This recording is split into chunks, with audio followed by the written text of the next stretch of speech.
जय हिंद फ्रेंड्स, मैं हूं Akshay Jain, director of Sanmati academy Nashik. Last lecture में हमने linear equation in two variables के बारे में डिटेल में सॉल्यूशंस और बाकी सब इंफॉर्मेशन देखी थी। अब इस लेक्चर में हम लोग linear equation in two variables का ग्राफ अगर आपको प्लॉट करना है तो वो कैसे किया जाए वो देखते हैं। तो मैं टू वेरिएबल्स की तरफ बढ़ने से पहले सबसे पहले मैं linear equation in one variable के बारे में आपको बताना चाहूंगा कि उसका अगर आपको ग्राफ ड्रॉ करना है तो कैसे करेंगे। उसके लिए सबसे पहले आप लोग को एक नोट लिखनी है बुक में आपके। So write down the note, if x is absent in given equation, if x is absent in given equation, then graph of that equation is parallel to x. If x is absent in given equation, then graph of that equation is parallel to x. और second note आपको लिखनी है कि if y is absent in given equation, then graph of that equation is parallel to y. मतलब अगर given equation में x नहीं है तो वो ग्राफ x को पैरेलल है और y नहीं है तो y को पैरेलल है। मतलब अगर आपको इक्वेशन दिया हुआ होगा y is equal to 5, अगर इक्वेशन दिया है y is equal to 5, अब ये क्वेश्चन में ये इक्वेशन में x है क्या? नहीं है। मतलब ये जो ग्राफ है वो x को पैरेलल है और कहां पे पैरेलल है? ये ग्राफ x को पैरेलल है eight y is equal to 5। मतलब अगर मैं ये कोऑर्डिनेट सिस्टम लेता हूं ग्राफ ड्रॉ करने को, ये x एक्सिस, ये x डैश, ये y और ये y डैश। यहां पे हम लोग पॉइंट्स ले लेते हैं 1 2 3 4 5। ये हो गया -1 -2 -3 -4 एंड -5। यहां पे आ गया 1 2 3 4 एंड 5।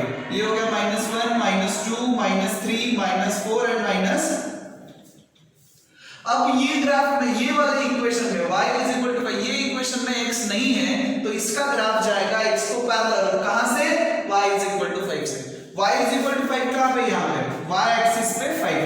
तो y एक्सिस पे 5 जहां पे है वहां से एक स्ट्रेट लाइन जाएगी which is parallel to x. This equation of this line is y is equal to 5। मतलब ये लाइन के इक्वेशन में x नहीं है इसलिए ये लाइन x को पैरेलल है। अगर क्वेश्चन दिया होगा, इक्वेशन दिया है, ये फर्स्ट हो गया। अब इक्वेशन अगर आपको दिया है x plus 3 is equal to 0, अब ये x plus 3 is equal to 0 ये जो इक्वेशन है इसमें y है क्या? नहीं है। फिर ये y को पैरेलल रहेगी और कहां से? ये देखो ये +3 उधर चला जाएगा so it will become x is equal to -3। +3 उधर चला गया वो हो गया -3। फिर x is equal to -3 कहां पे? यहां पे x एक्सिस पर -3, x पर -3। तो x एक्सिस पर -3 यहां पे है और y नहीं है इसलिए y को पैरेलल। तो ये लाइन का ग्राफ इस तरीके से रहेगा और इंफिनिटी से इंफिनिटी तक ये हो गई हमारी लाइन x + 3 = 0। ये लाइन आ रहा है समझ में? इसी तरीके से अगर आपको दिया हुआ होगा कि y -2 = 0 तो y -2 = 0 है। यहाँ पे x है क्या? नहीं है तो ये किसको पैरेलल रहेगा? x को पैरेलल रहेगा। कैसे? ये -2 उधर जाके हो जाएगा +2 सो y = हो जाएगा 2। तो y = 2 कहां पे है? यहाँ पे। तो यहाँ से एक लाइन जाएगी which is parallel to x और ये हो गया आपका ये गिवन रिक्वायर्ड लाइन का इक्वेशन y -2 = 0। तो जिस इक्वेशन में एक ही वेरिएबल है, यहाँ पे जैसे सिर्फ y है, सिर्फ x है, सिर्फ y है, तो जो वेरिएबल एब्सेंट है उसको ग्राफ पैरेलल रहता है और जो वेरिएबल है उसको परपेंडिकुलर रहता है। तो इसमें y है तो x को पैरेलल, x है तो y को पैरेलल, y है तो x को पैरेलल। तो ये चीज आपको अच्छे से समझनी है, इसमें कंफ्यूजन बिल्कुल नहीं होना चाहिए। ये जो ग्राफ रहता है ये स्ट्रेट लाइन का, लीनियर इक्वेशन हमेशा एक लाइन रिप्रेजेंट करता है इसीलिए तो उसको लीनियर बोला जाता है। ठीक है, तो ये जो लीनियर इक्वेशन लाइन रिप्रेजेंट कर रहा है तो अगर उसमें कोई वेरिएबल नहीं है तो उसी वेरिएबल को वो पैरेलल रहता है। ये बात आपको अच्छे से ध्यान में रखनी है। ठीक है, अभी हम लोग चलते आगे, हमारा main topic linear equation in two variables. तो अगर किसी इक्वेशन में टू वेरिएबल्स अगर आते हैं तो फिर उसका ग्राफ कैसे बनाया जाए? तो टू वेरिएबल जब भी इक्वेशन में आएंगे तो उसका ग्राफ बनाना बहुत आसान रहता है। क्या करेंगे? सिर्फ 2 सॉल्यूशन सेट हमें निकालने, जैसे हमने लास्ट वीडियो में देखा हमने 4 सॉल्यूशन सेट निकाले थे। तो ग्राफ निकालने के लिए सिर्फ 2 सॉल्यूशन सेट सफिशिएंट है। दो सॉल्यूशन सेट हमें निकालने हैं, उन दोनों पॉइंट्स को हमें ग्राफ पे प्लॉट करना है और उन दोनों पॉइंट में से जाने वाली एक स्ट्रेट लाइन हमें ड्रॉ करनी है, that is our required graph of that equation. आ रहा है समझ में? चलो हम लोग ये गिवन क्वेश्चन कंसीडर करते हैं। क्या बोला है यहाँ पे? Draw the graph of 3x - 4y = 12। अभी इसमें x और y दोनों वेरिएबल है, इस इक्वेशन का हमें ग्राफ फाइंड करना है और उसके आगे ये दो क्वेश्चन है, इसके बारे में हम लोग बाद में डिस्कस करेंगे। उन्होंने इसमें बोला find the value of y when x = 4।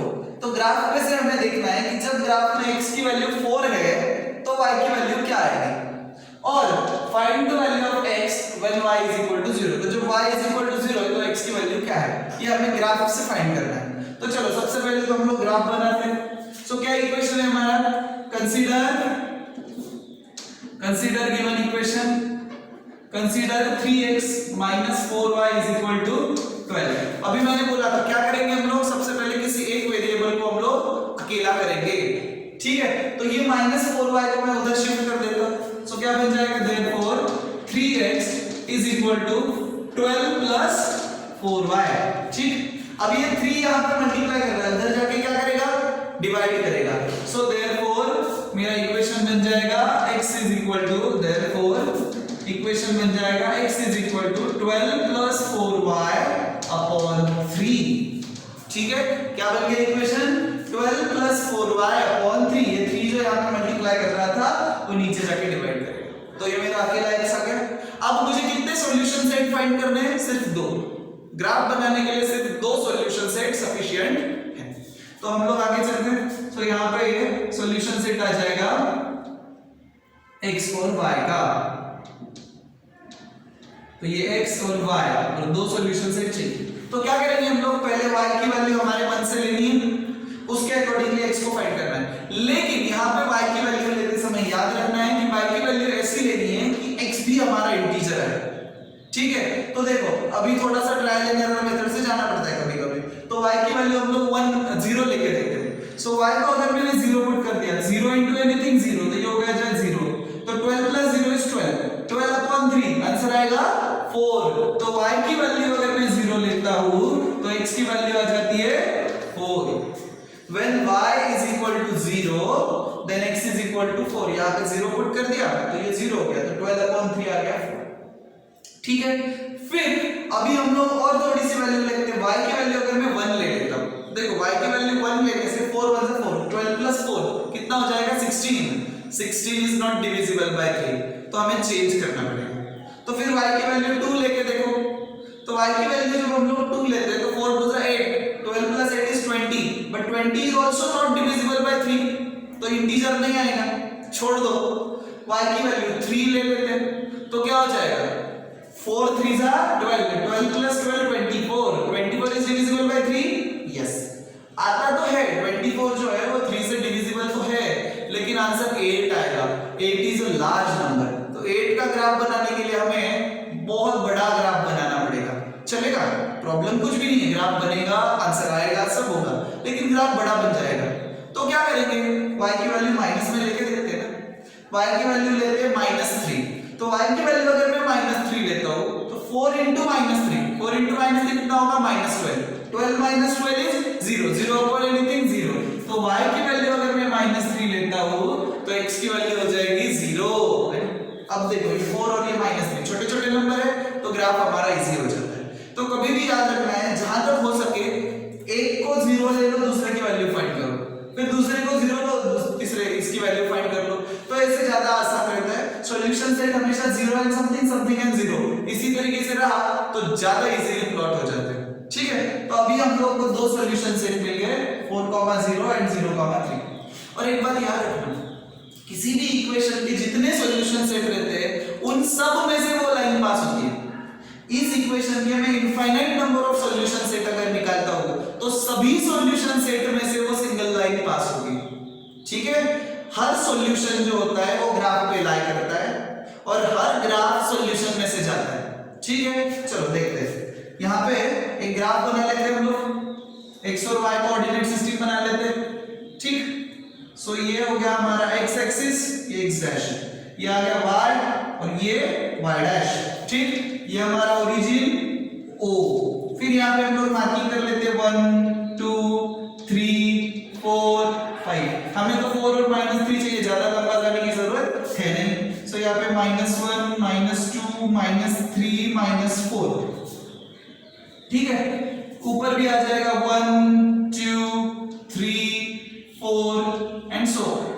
फिर यहाँ पे आ जाएगा -1 -2 -3 एंड -4। आ रहा है समझ में? ये सारे मार्किंग्स मैंने कर लिए। अभी ये जो सॉल्यूशन सेट है उसको मैं प्लॉट करूंगा। पहला सॉल्यूशन सेट क्या है मेरा? 4, 0, मतलब x एक्सिस पे 4 ट्रैवल करना है और y एक्सिस पे जाना ही नहीं है।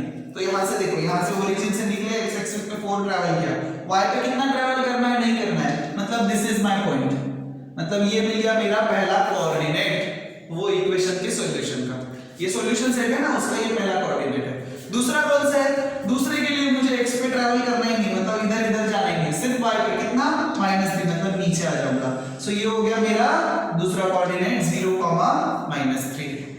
अब इन दोनों में से जाने वाली एक स्ट्रेट लाइन मुझे ड्रॉ करनी है। That line is required graph of given equation. ये जो लाइन है ये इस इक्वेशन की लाइन है। ये जो इक्वेशन है इसका ये ग्राफ है। आ रहा है समझ में?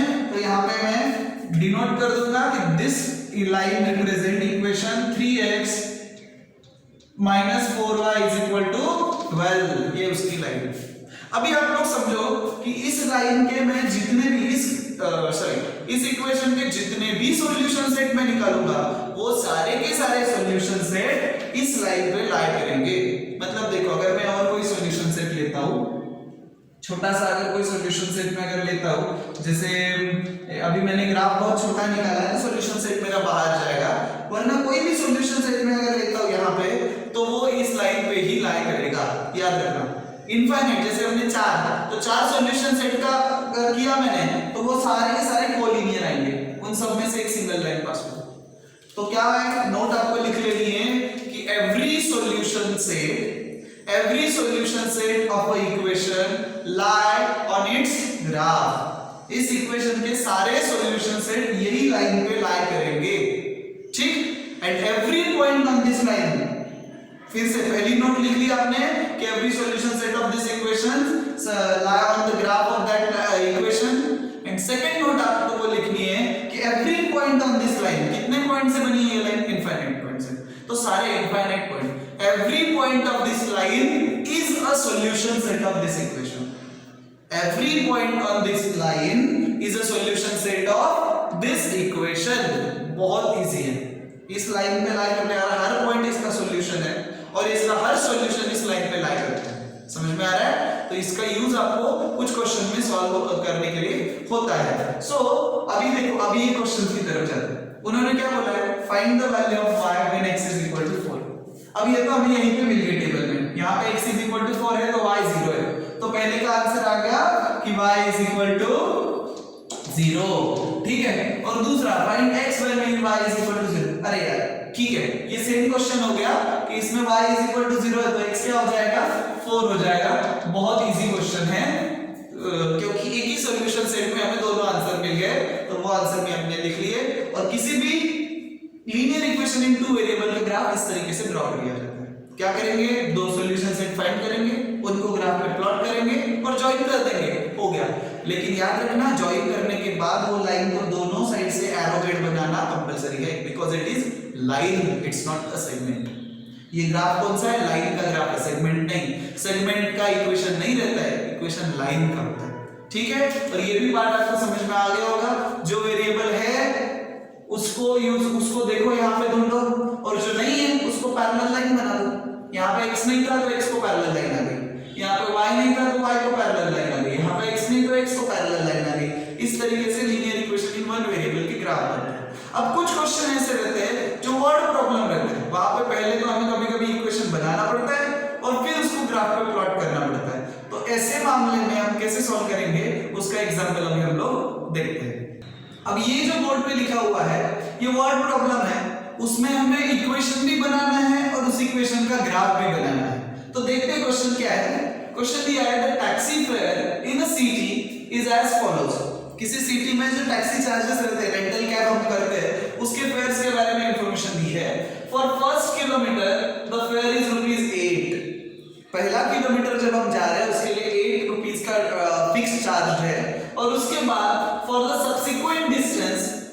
₹5 पर kilometre.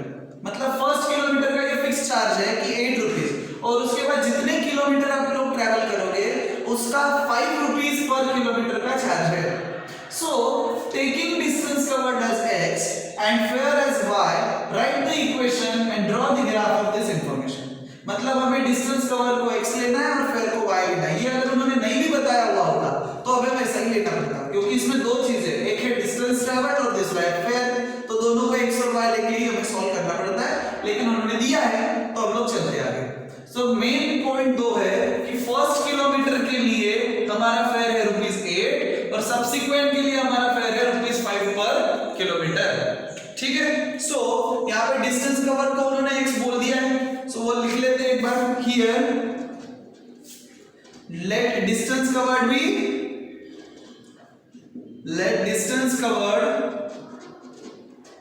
B x and fare be y। ठीक है, अभी देखो इसका इक्वेशन बनाने में सबसे इंपॉर्टेंट पार्ट, हमने डिस्टेंस कितना कवर किया, x किया, ठीक है, लेकिन उस x जो डिस्टेंस है पूरे डिस्टेंस में रेट सेम था क्या? नहीं, उसमें फर्स्ट किलोमीटर का रेट 8 रुपीज था और आगे सबका 5 पर किलोमीटर था, बराबर है। मतलब हमने फर्स्ट किलोमीटर कितने ट्रैवल डिस्टेंस से ट्रैवल किया, देखो इसमें ऐसा करना पड़ेगा, मतलब फेयर फॉर फर्स्ट किलोमीटर। देखो आप एग्जाम में ये क्वेश्चन सॉल्व करोगे तो ये लाइन लिखने की जरूरत नहीं जो मैं भी लिखवा रहा हूं, पर आपको समझने के लिए मैं दे रहा हूं। कैसे बनेगा इसका इक्वेशन? इसका इक्वेशन बनेगा fare for first kilometre plus fare for subsequent kilometre,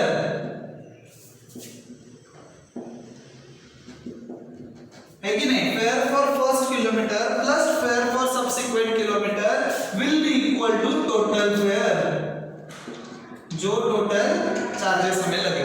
तो फर्स्ट किलोमीटर के फेयर कितना था? फर्स्ट किलोमीटर के चार्जेस कितने थे? 8 रुपीज प्लस सबसिक्वेंट किलोमीटर के चार्जेस कितने थे? 5 इनटू नंबर ऑफ किलोमीटर्स। तो अभी देखो टोटल डिस्टेंस कितना ट्रैवल किया, x, पर x में से 1 किलोमीटर तो यहाँ पे हो गया, तो बचा कितना? x minus 1 kilometre. मतलब 1 किलोमीटर हमने 8 रुपीज के रेट से ट्रैवल किया और 5 kilometre x minus 1, total x में से ये 1 किलोमीटर चला गया, तो x माइनस 1 किलोमीटर हमने ये रेट से ट्रैवल किया इज इक्वल टू हमारे टोटल फेयर बन गए y। ठीक है, ये वाली कंडीशन सबको अच्छे से समझनी चाहिए। क्या बोला यहाँ पे? फर्स्ट किलोमीटर का डिस्टेंस मैंने 8 रुपीज से ट्रैवल किया, तो बचा कितना किलोमीटर? x माइनस 1 यहाँ पे चला गया ना, तो x माइनस 1 किलोमीटर बचा, वो डिस्टेंस मैंने 5 रुपीज के रेट से ट्रैवल किया। मतलब ये हो गया फर्स्ट किलोमीटर का चार्ज और ये हो गया charge into number of kilometres, तो ये दोनों की मल्टीप्लिकेशन की और एडिशन करके मुझे मिल गया total fair. So this is my equation. So equation क्या बन गया? देयरफॉर इक्वेशन हो गया मेरा 8 plus 5 into x is 5x minus 5 into 1 minus 5 is equal to y. So therefore equation become 5x और ये 8 minus 5 it is minus plus 3 is equal to y. This is required equation of this condition. अगर standard form में लिखना है तो ये y को इधर ले लो, तो ये हो जाएगा 5x minus y plus 3 is equal to 0।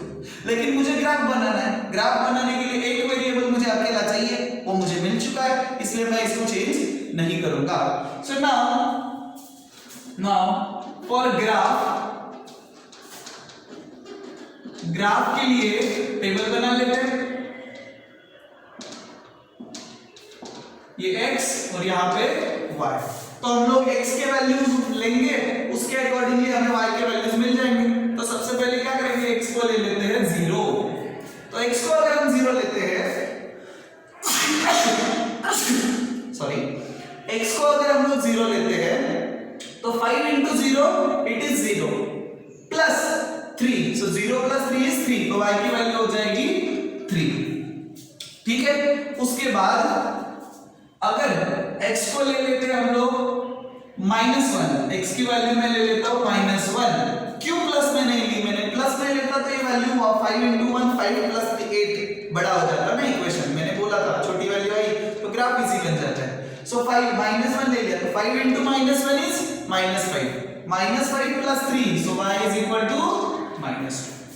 आगे समझ में?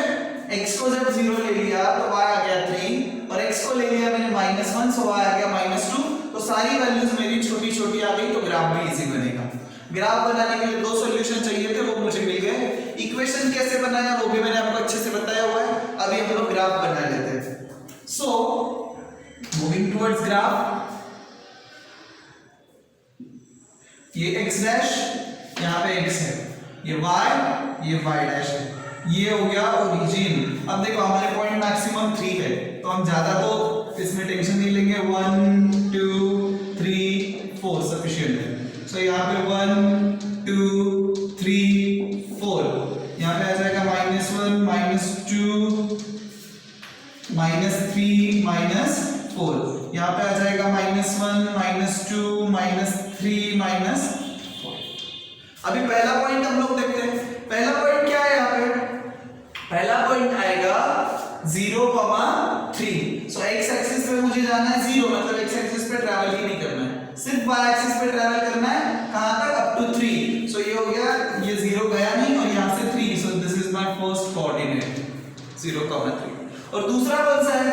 दूसरा है -1, -2। तो x एक्सिस पे जाना है -1 और y एक्सिस पे जाना है -2। तो -1, -2 मतलब ये आ जाएगा मेरा सेकंड पॉइंट, ये वाला -1, -2। अब ये दोनों पॉइंट में से जाने वाली जो लाइन रहेगी that is required graph of this equation.